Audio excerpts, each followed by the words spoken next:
அனைவருக்கும் கோபிநாத்தின் அன்பு வணக்கங்கள் நண்பர்களே. பொதுவாக நம்ம நம்பிக்கை சார்ந்த விஷயத்தில் தான் இயங்கிக்கிட்டு இருக்கோம் அப்படிங்கிறது உங்களுக்கு தெரியும். ஒரு மனிதனுடைய நம்பிக்கை இழந்து விட்டால் அவ்வளவுதான், அதுக்கப்புறம் அவனோட வாழ்க்கை சூன்யம். இது ரொம்ப முக்கியமான வரி, வேணால் எங்கே வேணாலும் எழுதி வச்சுக்கோங்க. ஒரு மனிதனின் நம்பிக்கை குறையும் போதும் வீழ்கின்றான், அது சிதையும் போதும் மனிதன் வீழ்கின்றான். அதில் ஒரு பயம் வரும்போதும் வீழ்கின்றான், அதில் ஒரு நடுக்கம் ஏற்படும் போதும் வீழ்கின்றான். என்னடா எல்லாம் வீழ்கிறத பற்றியே பேசிகிட்டு இருக்கோமே, வாழ்கிறத பற்றி பேசுகிறது இல்லையானா? ரொம்ப முக்கியமான விஷயம். ஏதேனும் ஒரு விஷயத்தில் உங்களுக்கு அதீத நம்பிக்கை இருக்குது அப்படின்னா அதனை சந்தேகம் கொள்ளக்கூடாது, அதை அப்படியே பின்பற்றி செல்ல வேண்டும், அவ்வளவுதான். இது எதுக்கு இப்போ சொல்கிறோம் அப்படின்னா, இப்போ நிறைய பேர் பூஜை அறை அப்படிங்கிறது ஒரு வீட்டோட இதய பகுதி மாதிரி. அது சின்னதாக இருந்தாலும் சரி, பெருசாக இருந்தாலும் சரி, ஒரு சொல்லிக்கிற அளவுக்கு இருந்தாலும் சரி, எல்லாத்துக்குமே என்ன இருக்கும் அப்படின்னா, விளக்கு எரியணும் ரொம்ப முக்கியமாக. இந்த விளக்கு எரிஞ்சது போக வேறு என்ன பூஜை அறையில் இருக்கணும்? ஏதேனும் ஒரு சுவாமி படம் இருந்தாலும் போதும், அது உங்கள் இஷ்ட தெய்வமாக இருந்தால் போதுமானது தான். ஆனால் நிறைய இன்றைக்கி இருக்கக்கூடிய இந்த மார்க்கெட்டிங் ஸ்ட்ராட்டஜியில் முன்னாடி சுவாமி படங்கள், அப்புறம் விக்கிரகங்கள் வைத்து வழிபடலாம் அப்படிங்கிறது ஒரு நம்பிக்கை எல்லாத்துக்கும் உண்டு. விளக்கு ஏற்றலாம், சரிதான். அதுக்கப்புறம் நிறைய பொருட்களை பற்றி பேச ஆரம்பித்தாங்க. சங்கு இருக்கணும் அப்படின்னு சொல்லப்பட்டது, சோவி வைக்கணும் அப்படின்னு சொல்லப்பட்டது, கோமதி சக்கரம் அப்படின்னு சொல்லப்பட்டது, இன்னும் குபேரனுக்கு பானை, குபேரனுக்கு குடம், இந்த மாதிரி நிறைய விஷயங்கள் வந்துட்டு அந்த இடத்துல பேசப்பட்டது. இப்போ இதெல்லாம் வீட்டில் வாங்கி வச்சா ரொம்ப நல்லா இருக்கும் அப்படின்னு சொல்கிறாங்க. நம்மக்கிட்ட பணம் இருக்கும், பணம் இல்லாமல் போகும். அப்போ ஒரு பணக்கார வீடாக இருந்தால் இதெல்லாம் இருக்கணுமா? ஏன்னா பெருசாக வந்துட்டு இன்னும் சொல்லப்போனால் தங்கம்லாம் பூசப்பட்ட படத்தையெல்லாம் நம்ம பார்த்துருப்போம், தஞ்சாவூர் ஓவியங்கள் எல்லாம். அப்போ அதெல்லாம் வச்சா தெய்வம் வந்துட்டு நிலையாக இருக்குமா அப்படிங்கிற ஒரு பெரிய கேள்வி உங்களுக்குள்ளே எழலாம். எங்கள் வீட்டில் எதுவுமே இல்லையே, நான் விளக்கு மட்டும்தான் ஏற்றுறேன், அப்போ எங்கள் வீட்டில் சாமி இருக்காதா அப்படின்ட்டு எதிர்பார்க்கலாம். இதற்கான பதிலை தான் அடியேன் வந்துட்டு இந்த காணொலி ஆரம்பிக்கிறப்பயே சொல்லிட்டேன். நீங்கள் திருப்பி அதை கேட்டிங்கன்னா இதுக்கான விளக்கம் புரிஞ்சிடும். பொதுவாக நல்லா ஞாபகம் வச்சுக்கோங்க, நம்ம வீட்டில் என்ன இருக்கோ அதை இருக்கிற மாதிரியே ஏற்றுக்கிற பக்குவத்துக்கு நீங்கள் வரணும். முதல்ல நம்ம வீட்டில் விளக்கு மட்டும்தான் இருக்குது, நல்லெண்ணெய் ஊற்றி தான் ஏற்றுறோம். அந்த நல்லெண்ணெய் ஊற்றி ஏற்றுற விளக்கில் நம்ம கும்பிடுற சாமி ஆவாகனமாகி, அதாவது அதில் எழுந்தருளி நமக்கு அருள் புரிவாங்கன்னு நீங்கள் எப்போ நம்ப ஆரம்பிக்கிறீங்களோ, இந்த பிரபஞ்சம் அதற்கு தகுந்தாற்போல் உங்களுக்கு செவிசாய்த்து அதை உண்மையாக்கி கொடுக்கும். எப்போ இதெல்லாம் வாங்கி வச்சாதான் சாமி நம்ம வீட்டுக்கு வருவார் அப்படிங்கிறத நம்பிக்கையாக நீங்கள் உண்டாகிறீங்களோ, அல்லது இப்போ விளக்கு மட்டும் ஏற்றுனா நம்ம வீட்டுக்கு சாமி வரமாட்டார் அப்படிங்கிற அவநம்பிக்கைக்குள்ளே போகிறீங்களோ, அப்போ எல்லாம் எதிர்மாறாக நடக்க ஆரம்பிக்கும். அப்போ இதோட தாற்பயம் என்ன? இறைவன் வந்துட்டு இருக்கிறாரா இல்லையா அப்படிங்கிறது கிடையாது. இறைவன் இருப்பது உண்மை, இறையாற்றல் இருப்பது உண்மை, அது எல்லா இடத்துலையும் சர்வ வியாபியாக பரவி இருப்பது உண்மை. இதை எப்படி நம்ம உணர்ந்துக்கிறோம், அதை எப்படி நம்ம கையாளுறோம் அப்படிங்கிறதுல தான் நம்முடைய எல்லா நலன்களுமே இருக்குது. ஒரு இடத்துல நீங்கள் நம்பிக்கை இழந்துட்டீங்கன்னா, நீங்கள் என்ன தான் கோவிலே கட்டி வழிபட்டாலும் சரி, கருங்கல்லில் கோவிலே கட்டி வழிபட்டாலும் உங்களுடைய நம்பிக்கை தகர்கிறது. நான் செய்கிறது இறைவனுக்கு போதலை அப்படின்னு நீங்கள் நினச்சிட்டாலே அது போதாமையாகிவிடும். பழைய சாப்பாடு தான் நல்ல கைப்பிடி நல்லா இறுக்கி பிழிஞ்சு, இதுதான் என்கிட்ட இருக்குது, இதை சாப்பிடுன்னு ஊட்டி விட்டால் இறைவன் சாப்பிடுவார். அதை வந்துட்டு நெய்வேத்தியமாக ஏற்றுக்கொள்வார்.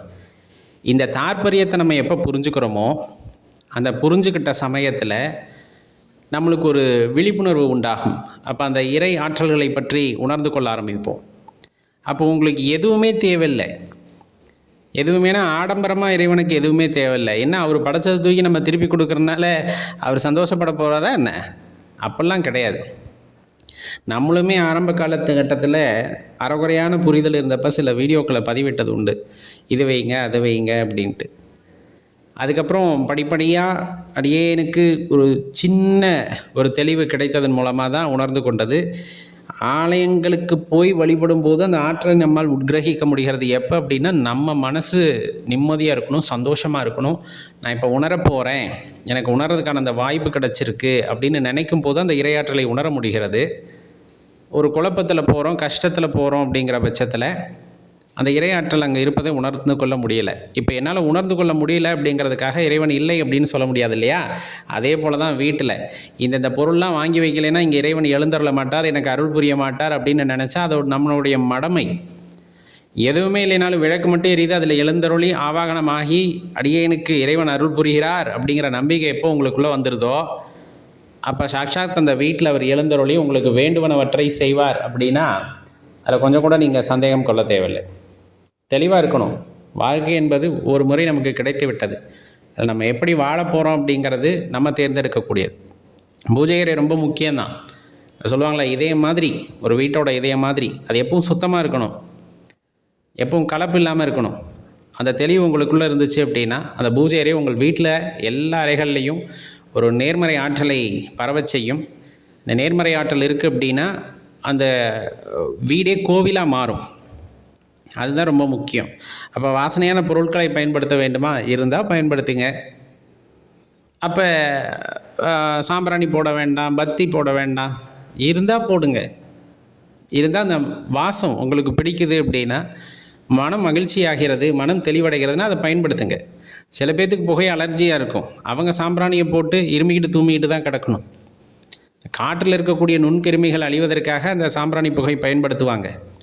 நம்ம வீட்டை சுத்தமாக வச்சுக்கிறோம் அப்படிங்கும்போது அந்த புகை தேவையில்லை அப்படிங்கும்போது அதை தவிர்த்தரலாம். ஆனால் அந்த இயற்கையான மனம் இருக்குல்ல, வாசம், அந்த வாசத்தில் நம்ம உட்காரும்போது நம்ம மனசு ரொம்ப அமைதியாகும். அந்த மனசு அமைதியாகும் போது நம்மால் அந்த இறையாற்றலை உணர்ந்து கொள்வதற்கான வாய்ப்பு அவ்விடத்திலே அதிகமாகிறது அப்படிங்கிறதையும் நம்ம தெரிஞ்சுக்கணும். சுத்தமான காற்று, வாசம் அப்படிங்கிறது கூட அடுத்து சுத்தமான காற்று. அந்த காற்றை சுத்திகரிக்கக்கூடிய வேலையை செய்யக்கூடியது தாவரங்கள், மரங்கள். அப்போ இந்த காடுகள்லாம் போய் ஏன் தவம் செஞ்சுருக்காங்க அப்படிங்கும்போது கண்டிப்பாக அதுவும் ஒரு காரணமாக இருக்கும். நல்ல சுத்தமான காற்று, இன்னொன்று அமைதியான சூழ்நிலை, அதில் போய் தவம் செய்யும் போது மனம் ஒருநிலைப்படும் அப்படிங்கிறதுக்காக தான் காட்டை தேடி நம்மளுங்க போயிருப்பாங்க. அப்போ வீட்டிலேருந்து தியானம் பண்ண முடியாதா, தவம் செய்ய முடியாது? செய்யலாம். பல இடையூறுகள், அதையெல்லாம் சமாளிக்கக்கூடிய ஆற்றல் உங்களிடம் இருக்கிறது, நமக்கு அந்த வாய்ப்பு கிடைத்திருக்கிறது அப்படின்னா பண்ணலாம். சுற்றி வரோம் அப்படின்ட்டுலாம் இல்லை. தெளிவாக புரிஞ்சு கொள்ள வேண்டிய விஷயம் என்னென்னா, எதுவாயினும் நம்பிக்கை சார்ந்தது. உங்களுக்கு ஒரு விஷயத்தின் மீது இந்த கோமதி சக்கரத்தை வச்சு வழிபட்டாதான் நம்மளுக்கு இறைவன் அருள் புரிவார்னா நீங்கள் வாங்கி வச்சு வழிபட்டே தான் ஆகணும். இல்லைன்னா உங்கள் மனசு ஏற்றுக்காது, மனசு ஒன்றுபடாது. அதன் காரணமாக உங்கள் வேண்டுதல் பலித்தமாகாமல் கூட போகலாம். ஏன்னா நீங்கள் எதிர்மறையாகவே செஞ்சுக்கிச்சு முடியும். இது இருந்தால் தான்ப்பா அப்படின்ட்டு, இது இல்லாதனால தான்ப்பா எனக்கு கிடைக்கல அப்படின்னு நீங்கள் எப்போ யோசிக்க ஆரம்பிக்கிறீங்களோ அப்பயே அது உங்களுக்கு எதிர்மறையாக தான் போகும். எது இருந்தாலும் இல்லாட்டி இறைவன் இங்கே இருக்கிறான், எது இருந்தாலும் இல்லாட்டியும் இறைவன் இந்த விளக்கொலியில் இருக்கிறார், இந்த படத்தில் ஆவாகனமாக இருக்கார். பூக்கள் இருந்தாலும் இல்லாட்டியும் பூக்கள் இருப்பது போல் பாவனை செய்து போட்டாலே போதுமானது தான், இறைவன் மகிழ்வார். அப்போ இந்த ரகசியங்கள், இந்த தெளிவெல்லாம் நமக்கு ஏற்படுகிறது அப்படிங்கிற பட்சத்தில் பூஜை அறை எப்படி இருக்கணும் அப்படிங்கிறத நீங்கள் வச்சுக்கலாம். உங்கள் மனம் அதை ரொம்ப அழகுபடுத்தணும்னு நினச்சிட்டா கண்டிப்பாக அழகுபடுத்துங்க. அப்போ தான் உங்கள் மனம் அதை ஏற்றுக்கொள்ளும். அப்போ தான் நீங்கள் அந்த இடத்துல ஒரு அமைதியான சூழ்நிலை இருக்க முடியும். உங்கள் மனசு ரொம்ப தெளிவடையுது, இங்கே எதுவுமே வேணாம்ப்பா, சும்மா உட்காந்து கூட நான் இறைவனை தியானித்துருவேன் அப்படின்னு உங்களுக்கு நம்பிக்கை வந்துருச்சுன்னா அங்கே எதுவுமே இருக்கணும்னு அவசியமே இல்லை. இப்போ இதெல்லாம் நம்பிக்கை சார்ந்தது. நம்பிக்கை உடைத்து விடாதீர்கள். இது இருக்கணும் அப்படின்னா இருக்கட்டும், இல்லை தேவையில்லை அப்படின்னா தேவையில்லை. ஆனால் குழப்ப நிலையில் இருக்கக்கூடாது. இது இருந்தால் தான், இல்லாதனாலப்பா நான் எவ்வளோ கஷ்டப்படுறேன் அப்படிலாம் கிடையாது. மனசு போதாமையால் நம்ம கஷ்டப்படுறோம். இதை தெரிஞ்சுக்கிட்டிங்கன்னா வாழ்க்கை சந்தோஷமாக இருக்கும். சிவாய நம.